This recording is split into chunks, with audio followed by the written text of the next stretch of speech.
Hello everyone. तो sir आज मैं आपके लिए एक नया टॉपिक लेके आया हूँ सर। टॉपिक का नाम है मुद्रा लोन। ठीक है सर। तो क्या क्या हम आज की वीडियो में कवर करेंगे वो एक बार आपको मैं ब्रीफली एक्सप्लेन कर देता हूँ। सबसे पहले हम डिस्कस करेंगे सर मुद्रा लोन है क्या, वो मैं आपको एक्सप्लेन करूँगा यहाँ पे। सेकंड सर कितनी तरह के लोन आपको इसमें मिलते हैं वो हम यहाँ पे डिस्कस करेंगे। थर्ड सर क्या इंटरेस्ट रेट रहेगा और क्या सिक्योरिटी रहेगी वो हम यहाँ पे डिस्कस करेंगे। एंड उसके बाद हम डिस्कस करेंगे सर एलिजिबल बोरोवर्स, मतलब कौन कौन इस लोन को अप्लाई कर सकता है, वो हम इस पे बात करेंगे। उसके बाद सर नेचर ऑफ लोन हम डिस्कस करेंगे, किस टाइप का आपको यहाँ पे लोन मिल सकता है। और सबसे लास्ट में हम डिस्कस करेंगे सर किस तरह कौन कौन से डॉक्यूमेंट्स चाहिए इस लोन को अप्लाई करने के लिए और कैसे आप इसको अप्लाई कर सकते हो। वो सभी मुद्दे आज हम यहाँ पे सर क्या करेंगे, डिस्कस करेंगे।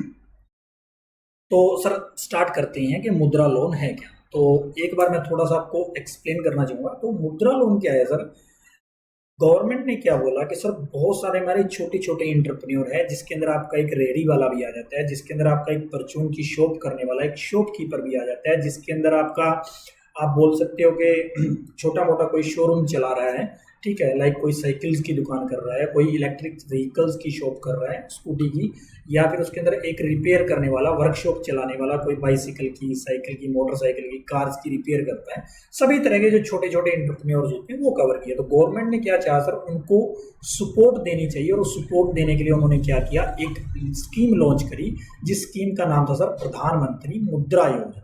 ठीक है सर, जो आपकी 8 अप्रैल 2015 को आई थी। ये फाइनेंशियल सपोर्ट देने के लिए एक तरह से एक स्मॉल बिजनेस लोन, यहाँ पे एक स्मॉल बिजनेस लोन के नाम से एक बिजनेस एड थी गवर्नमेंट की तरफ से, जो छोटे एंटरप्राइजेस को दी जानी थी। ठीक है सर, और जिसको प्यार से इन्होंने नाम दिया सर मुद्रा लोन। ठीक है सर। तो ये इन्होंने एक स्कीम लॉन्च करी। इस स्कीम के अंदर सर इन्होंने मैक्स टू मैक्स 10 लाख का लोन आपको मिल सकता है। 20 लाख का लोन भी आपको मिल सकता है। जो आपका 24-25 का बजट है उसके अंदर इस 10 लाख को इन्होंने बढ़ाकर 20 लाख कर दिया गया, लेकिन वो एक स्पेसिफिक कैटेगरी के लिए किया गया है। वो मैं आपको जब नेक्स्ट स्लाइड में चलेंगे तो मैं आपको डिस्कस करूंगा। तो सर आप ये लोन किसको मिलता है सर, ये two income generating micro enterprises engaged in manufacturing trading and service sector. मतलब वो एंटिटीज माइक्रो एंटरप्राइजेस सर क्या होती है माइक्रो एंटरप्राइजेस, तो सर इसकी एक सेपरेट डेफिनेशन दी हुई है किसके अंदर, एमएसएमई के अंदर। ठीक है सर, मैं उसके ऊपर आपके साथ एक वीडियो शेयर कर दूंगा कौन सी एंटिटीज माइक्रो एंटरप्राइजेस होती है। तो एमएसएमई आपने नाम सुना होगा सर, उसके अंदर क्या होता है, जब आप एमएसएमई नाम को देखते हो तो उसके अंदर एमएसएमई, एम का मतलब होता है सर माइक्रो, एस का मतलब स्मॉल, इसका मतलब मीडियम और इसका मतलब इंटरप्राइजेज। तो इसमें से माइक्रो जो इंटरप्राइजेज होती है, जो सबसे छोटी इंटरप्राइजेज हैं, ठीक है सर, वो इंटरप्राइजेज जो ऑलरेडी चल रही हैं और जो इनकम कमा रही हैं, पैसा कमा रही हैं, प्रॉफिटेबल है, जो आइदर मैन्युफैक्चरिंग का काम करती हैं, कुछ चीज बनाती हैं, या फिर ट्रेडिंग का काम करती हैं, खरीद कर बेचती हैं, या फिर सर्विस सेक्टर के अंदर है, उन सभी इंटरप्राइजेस को ये लोन अवेलेबल है, वो इस लोन के लिए अप्लाई कर सकते हैं। ठीक है सर। तो ये था आपका मुद्रा लोन, मैंने आपको यहाँ पे एक्सप्लेन कर दिया, बेसिक ब्रीफली आपको मैंने इंट्रो कर दिया सर। अब हम चलते हैं सर नेक्स्ट स्लाइड पे। यहाँ पे हम क्या डिस्कस करेंगे सर, नेक्स्ट स्लाइड के अंदर सर कितने तरह का आपका मुद्रा लोन होता है। तो सर मुद्रा स्कीम जो आपकी है, प्रधानमंत्री मुद्रा जो स्कीम है, मुद्रा जो योजना है, उसके अंदर 3 तरह के आपको क्या मिलते हैं सर, लोन मिलते हैं। एक जो लोन है वो है सर आपका शिशु कैटेगरी, आप बोल सकते हो शिशु मुद्रा लोन। दूसरा सर आपका किशोर मुद्रा लोन, और तीसरा जो आपका है वो सर तरुण मुद्रा लोन। जो शिशु मुद्रा लोन है सर, इसके अंदर आपको बहुत ही स्मॉल इंटरप्राइजेज जो होती हैं उनको 50,000 रुपीज का यहाँ पे लोन ग्रांट किया गया है। इसके अंदर आपको 50,000 रुपए का लोन मिल जाता है। ज्यादा डॉक्यूमेंटेशन नहीं चाहिए होती, पैन कार्ड, आधार कार्ड और 1 या 2 साल की आईटीआर चाहिए होती है आपकी, बैंक आपको इजीली लोन ग्रांट कर देता है। सेकंड जो है सर वो आपका किशोर लोन है, किशोर मुद्रा लोन आप इसे बोल सकते हो। इसके अंदर सर 50,000 से ऊपर का जो लोन होता है और मैक्स टू मैक्स आपको 5 लाख तक का यहाँ पे लोन मिल सकता है, वो किशोर कैटेगरी के अंदर आता है, उसे किशोर मुद्रा लोन बोल देते हैं। और नेक्स्ट जो आपका होता है सर वो होता है तरुण मुद्रा लोन। इसके अंदर सर 5 लाख से लेके 10 लाख रुपीज तक का आपको लोन यहाँ पे मिल जाता है सर। ठीक है, तो ये 3 कैटेगरियां इन्होंने यहाँ पे रखी है, 50,000, 5 लाख और 10 लाख का आपको लोन हो जाता है। ठीक है सर, वो आप अकॉर्डिंगली जितनी आपकी रिक्वायरमेंट होती है उसके हिसाब से उसी कैटेगरी में आप अप्लाई कर सकते हो। किशोर और मुद्रा तरुण लोन के अंदर सर क्या होता है, आपको कुछ ज्यादा डॉक्यूमेंट्स देने पड़ते हैं, वो हम बिल्कुल लास्ट में डिस्कस करेंगे कौन कौन से डॉक्यूमेंट्स आपके लगते हैं। ठीक है सर, उसके बाद क्या है सर, जो आपका लेटेस्ट बजट आया ना उसके अंदर तरुण लोन के रिगार्डिंग एक अमेंडमेंट आई है। इन्होंने क्या बोला है कि सर हमने जो 10 लाख की लिमिट है उसको बढ़ा के 20 लाख रुपए कर दिया है, लेकिन किन के लिए है, ये उन सभी इंटरप्रेन्योर्स के लिए who have availed and successfully repaid, मतलब जिन्होंने पहले तरुण 10 लाख वाला लोन लिया था। ठीक है सर, 10 लाख मतलब 5 लाख से 10 लाख के बीच में आपने लोन लिया और आपने प्रॉपर तरीके से उस लोन को रीपे कर दिया है, वापस गवर्नमेंट बैंक को पे कर दिया, आपने कोई भी उसके अंदर मतलब डिफॉल्ट नहीं किया है, प्रॉपर तरीके से आपने लोन पे कर दिया है। तो कहता है सर अब आप के लिए जो लोन की लिमिट है वो 10 लाख से बढ़ा के 20 लाख कर दी गई है, आप 20 लाख के लोन तक अप्लाई कर सकते हो। तो सर ये एक करंट का जो बजट था वो एमएसएमई के फेवर में आया था और स्पेशली माइक्रो एंटरप्राइजेस के फेवर में है, और ये आपकी मुद्रा लोन की रिगार्डिंग यहाँ पे क्या थी सर, एक अमेंडमेंट थी। ठीक है सर, अब बात आती है सर हमारे दिमाग में बड़ा सिंपल सा क्वेश्चन आता है, सर इंटरेस्ट रेट क्या रहेगा और सिक्योरिटी लगेगी या नहीं लगेगी, ये मैं आपको एक्सप्लेन कर देता हूँ। तो इसके अंदर क्या है सर, इंटरेस्ट जो रेट है वो इसके अंदर गवर्नमेंट ने कोई स्पेसिफाई नहीं किया, गवर्नमेंट ने बैंक पे छोड़ दिया कि सर आपकी जो पॉलिसी है उसके हिसाब से आप लोन का इंटरेस्ट चार्ज कर सकते हो। इन जनरल सर ये आपका 11 से 12% के बीच में आपका रहता है, 11-12% के बीच में आपको ये लोन इन जनरल मिल जाता है, उससे ज्यादा आपका नहीं लगता। तो ये sir as per the policy of the bank, bank का आपका डिसीजन होता है। सिक्योरिटी के ऊपर अगर हम बात करें तो सर एज सच आपको कोई भी कोलेटरल सिक्योरिटी देने की जरूरत नहीं है, ये इसकी सबसे बड़ी खूबी है सर, आपको कोई भी कोलेटरल सिक्योरिटी यहाँ पे नहीं देनी। एक सिंगल मतलब आपने ना कोई एफडी देनी है, ना कोई आपने प्रॉपर्टी देनी है, कुछ भी नहीं देना सर। और इन्होंने क्या बोल दिया सर, एक्सेप्ट वर्ड यूज किया गया, मतलब इसको छोड़ के, इसका मतलब इस लोन से जो भी आप एसेट्स खरीदोगे या फिर जिस बिजनेस में आप लगा रहे हो उस बिजनेस में अगर ऑलरेडी कोई एसेट है उस पर्टिकुलर प्रोजेक्ट से रिलेटेड, तो उसी को सिक्योरिटी रखकर वो आपको क्या कर देंगे सर, लोन कर देंगे।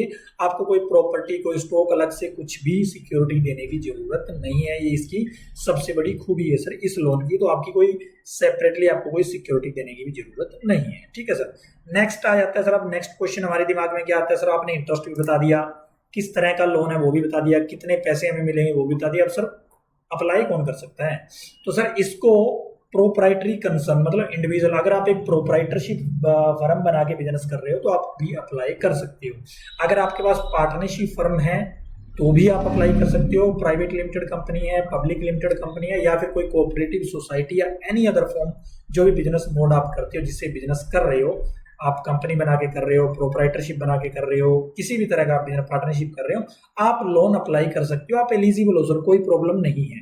बस सब्जेक्ट टू कंडीशन क्या है कि आप एमएसएमई के अंदर रजिस्टर्ड और आप माइक्रो यूनिट की कैटेगरी में फॉल करते हैं बस। ठीक है सर, जो माइक्रो यूनिट की डेफिनेशन है उसके अंदर आप फॉल करते हैं तो आपको ये लोन बड़ी आसानी से आप अप्लाई कर सकते हो। इवन आप प्रोप्राइटरशिप हो, पार्टनरशिप हो, प्राइवेट लिमिटेड हो, पब्लिक लिमिटेड हो, इट डजंट मैटर, ये मैटर नहीं करता। सभी तरह के जो टाइप्स ऑफ जो मेथड्स ऑफ बिजनेस हैं वो अप्लाई कर सकते हैं आप। किसी, ये तो मोड्स ऑफ बिजनेस है सर, आप कैसे बिजनेस कर सकते हो, लोन के लिए आप सभी एलिजिबल हो। अब बात आ जाती है सर किस तरह का लोन मिलता है। किस तरह का लोन का मतलब हमें क्या है सर, अगर मान यहाँ पर सर जनरली आपको थोड़ा सा बता देता हूँ, दो तरह के लोन होते हैं, एक टर्म लोन होता है, एक वर्किंग कैपिटल। टर्म लोन वो आपने कोई बिल्डिंग खरीदनी है, आपने कोई प्लांट एंड मशीनरी खरीदना, आपने कोई फर्नीचर खरीदना, उसके लिए जो लोन होता है वो टर्म लोन होता है। वर्किंग कैपिटल आपने स्टॉक खरीदने के लिए, आपने अपने बिजनेस को चलाने के लिए, इलेक्ट्रिसिटी के बिल पे करने के लिए, सैलरी देने के लिए जो पैसा चाहिए होता है उसको वर्किंग कैपिटल लोन मिलता है, उसको वर्किंग कैपिटल लोन बोलते हैं। ठीक है सर, तो ये क्वेश्चन आ जाता है सर किस तरह का लोन मिल सकता है, तो सर आपको अकेला टर्म लोन भी मिल सकता है, आपको अकेला वर्किंग कैपिटल लोन भी मिल सकता है, और आपको दोनों का combination term loan plus working capital loan, in general लोग यही लेते हैं, ये भी आपको यहाँ पे मिल जाएगा। तो need based on the term loan, OD limit और composite to eligible borrower acquiring the capital asset और वर्किंग कैपिटल और मार्केट रिलेटेड रिक्वायरमेंट जो भी आपकी होती है उसके हिसाब से आपको, और आपको 5 लाख का वर्किंग कैपिटल चाहिए, दे विल ग्रांट यू, कोई इशू नहीं है सर इसके अंदर। आपको सिर्फ टर्म लोन चाहिए, they will grant you, bank आपको देगा ये, क्योंकि ये गाइडलाइंस के अंदर लिखा हुआ है मुद्रा जो स्कीम है उसकी। ठीक है सर, तो यहाँ पर मैंने आपको ये भी बता दिया कि किस नेचर का आपको लोन ले सकते हो। अब सर सबसे इंपॉर्टेंट क्वेश्चन जो आपके दिमाग में चल रहा होगा वो होगा sir documents required for loan, क्या क्या डॉक्यूमेंट्स चाहिए सर। वैसे तो सर एज सच कोई मैं आपको प्रेस्क्राइब नहीं कर सकता, लेकिन इन जनरल जो मेरे एक्सपीरियंस के बेस पे जो डॉक्यूमेंट्स रहे हैं वो मैं आपको बता देता हूँ। इसमें सर जनरली वो आपसे क्या मांगेंगे, क्योंकि इसमें क्या बोला, इनकम जनरेटिंग यूनिट, मतलब आप पहले से बिजनेस कर रहे हो, ये सबसे पहली कंडीशन आपके लिए आ जाती है। तो वो आपसे प्रोविजनल या एस्टिमेटेड फाइनेंशियल स्टेटमेंट मांगेंगे, ठीक है। ये भी कम मांगेंगे जब आप किशोर या फिर आप तरुण के लिए अप्लाई कर रहे हो। अगर आप शिशु के लिए अप्लाई कर रहे हो तो कुछ नहीं मांगेंगे सर, एक ITR मांगेंगे आपसे 2 साल की, और आपके पैन कार्ड आधार कार्ड मांगेंगे, बस हो गया आपका काम, आपको 50,000 का लोन ग्रांट हो जाएगा। लेकिन अगर आप 5 लाख तक या 10 लाख या 20 लाख का अगर आप अप्लाई करना चाहते हो, सबसे पहले वो एस्टिमेटेड जो करंट ईयर आपका चल रहा होगा, जैसे अभी 24-25 चल रहा है, उसके लिए वो आपके क्या मांगेंगे, प्रोविजनल या एस्टिमेटेड फाइनेंशियल स्टेटमेंट, मतलब प्रॉफिट एंड लॉस और बैलेंस शीट मांगेंगे। सेकंड और थर्ड ईयर उसके लिए सर आगे ये क्या मांगेंगे, 2 या आने वाले 3 सालों के लिए आपसे प्रोजेक्टेड फाइनेंशियल स्टेटमेंट भी बैंक आपसे मांगेगा सर, ठीक है। तो ये 2 सबसे इंपॉर्टेंट डॉक्यूमेंट है जो आपसे वो लेगा। थर्ड सर सबसे इंपॉर्टेंट डॉक्यूमेंट क्या है सर, अब मिलता किसको सर, जो माइक्रो यूनिट्स हो, जो MSME की डेफिनेशन में है। कैसे पता लगेगा, आपके पास MSME का सर्टिफिकेट हो, आपको MSME का रजिस्ट्रेशन करवाना पड़ेगा, वो जो सर्टिफिकेट है वो आपका साथ में लगेगा, जिससे पता लगेगा आप मैन्युफैक्चरिंग हो, आप ट्रेडिंग हो, या आप सर्विस सेक्टर में हो, और आप माइक्रो हो, स्मॉल हो या मीडियम हो, ठीक है सर। तो वो सर्टिफिकेट आपको साथ में यहाँ पे देना पड़ेगा सर। अगर आप किराए की बिल्डिंग पे बिजनेस कर रहे हो तो आपको रेंट एग्रीमेंट देना पड़ेगा, नहीं तो सर आपसे वो आपकी जो ओनरशिप के जो प्रूफ होंगे वो ले लेंगे, अगर आपकी खुद की बिल्डिंग है तो। उसके बाद सर पैन कार्ड चाहिए होगा, आधार कार्ड चाहिए होगा, किसका सर, अगर प्रोप्राइटरशिप फर्म है तो प्रोप्राइटर के पैन कार्ड आधार कार्ड होगा, अगर पार्टनरशिप फर्म है तो पार्टनर्स के पैन कार्ड आधार कार्ड, अगर कंपनी है तो सर डायरेक्टर्स के पैन कार्ड आधार कार्ड हो जाएंगे, और ट्रस्ट है सर तो ट्रस्टीज के पैन कार्ड आधार कार्ड हो जाएंगे, अगर सोसाइटी है तो मेंबर्स के पैन कार्ड आधार कार्ड वो आपसे लेंगे ही लेंगे, ठीक है सर। उसके बाद सर अगर कंपनी का केस है तो सर्टिफिकेट ऑफ इनकॉर्पोरेशन, जिसे प्यार से COI बोल देते हैं, वो भी आपका यहाँ पे लगेगा। पार्टनरशिप फर्म है तो पार्टनरशिप डीड भी आपसे वो मांगेंगे। GST, अगर आप में GST की लिमिट में अगर आप फॉलो कर चुके, आपका GST में रजिस्ट्रेशन है तो बहुत ही अच्छी बात है सर, GST का सर्टिफिकेट भी दीजिए, और उसके साथ वो आपसे GST की रिटर्न्स भी मांग सकते हैं सर, GSTR 1 और 3 भी, ठीक है सर। और एनी अदर डॉक्यूमेंट जो भी उनको चाहिए होगा, लाइक पासपोर्ट साइज फोटो, ये छोटे छोटे डॉक्यूमेंट्स होते हैं सर, वो भी एडिशनली आपसे वो ले सकते हैं। इन जनरल जो मेन डॉक्यूमेंट मैंने आपको बता दिए, प्रोजेक्टेड और प्रोविजनल फाइनेंशियल स्टेटमेंट चाहिए होंगे, MSME का सर्टिफिकेट, और प्रोप्राइटर, पार्टनर और डायरेक्टर एज केस में भी उनके सर क्या चाहिए होंगे, उनको पैन कार्ड, आधार कार्ड, पार्टनरशिप डीड और सर्टिफिकेट ऑफ इनकॉर्पोरेशन। इतने डॉक्यूमेंट तो कम से कम उनको चाहिए ही होंगे, आपके पास होने चाहिए अगर आपको मुद्रा लोन लेना है। सिंपल वर्ड में सर आपका एग्जिस्टिंग बिजनेस होना चाहिए, फ्रेश बिजनेस को ये लोन नहीं मिलेगा, ठीक है सर। अब बात आती है सर, अब हम लोन कैसे अप्लाई करें, तो सर 2 ऑप्शन है आपके पास, आप ऑनलाइन मेथड से भी अप्लाई कर सकते हो सर, ऑनलाइन, ठीक है, और आप ऑफलाइन में आपको कुछ नहीं करना, आपको अपने जो लोकल बैंक ब्रांच है, जो भी गवर्नमेंट या प्राइवेट बैंक है, किसी भी बैंक में आप जाके अप्लाई कर सकते हो। आप इसकी एप्लीकेशन लगा दो, वो बैंक ऑटोमेटिक आपकी फाइल को प्रोसेस करके आपको लोन को प्रोसेस कर देगा। अगर आप ऑनलाइन मोड से जाना चाहते हो तो सर एक वेबसाइट है www.jansamarth.in, मैं डिस्क्रिप्शन में लिंक डाल दूंगा, उस वेबसाइट पे जाके आप अपना रजिस्ट्रेशन करके इस लोन की एप्लीकेशन लगा सकते हो, ठीक है। तो ये आपका ऑनलाइन मोड हो जाएगा। अगर सर आपको ज़्यादा ऑनलाइन की नॉलेज नहीं है तो आप सीधा बैंक में जाइए, बैंक वालों को बोलिए, वहाँ से भी आप एप्लीकेशन डाल सकते हो। अगर आपको थोड़ी बहुत नॉलेज है या आप अपने कंसल्टेंट को बोल सकते हो सर, वो आपकी एप्लीकेशन यहाँ पर लगा सकता है, ठीक है सर। तो ये आपका ओवरऑल इन्फॉर्मेशन थी किसके बारे में सर, आपके मुद्रा लोन के बारे में मुद्रा लोन के बारे में सर। अगर आपको वीडियो अच्छी लगी हो तो प्लीज़ चैनल को सब्सक्राइब करिएगा और वीडियो को शेयर करिएगा, and thank you very much for watching my video.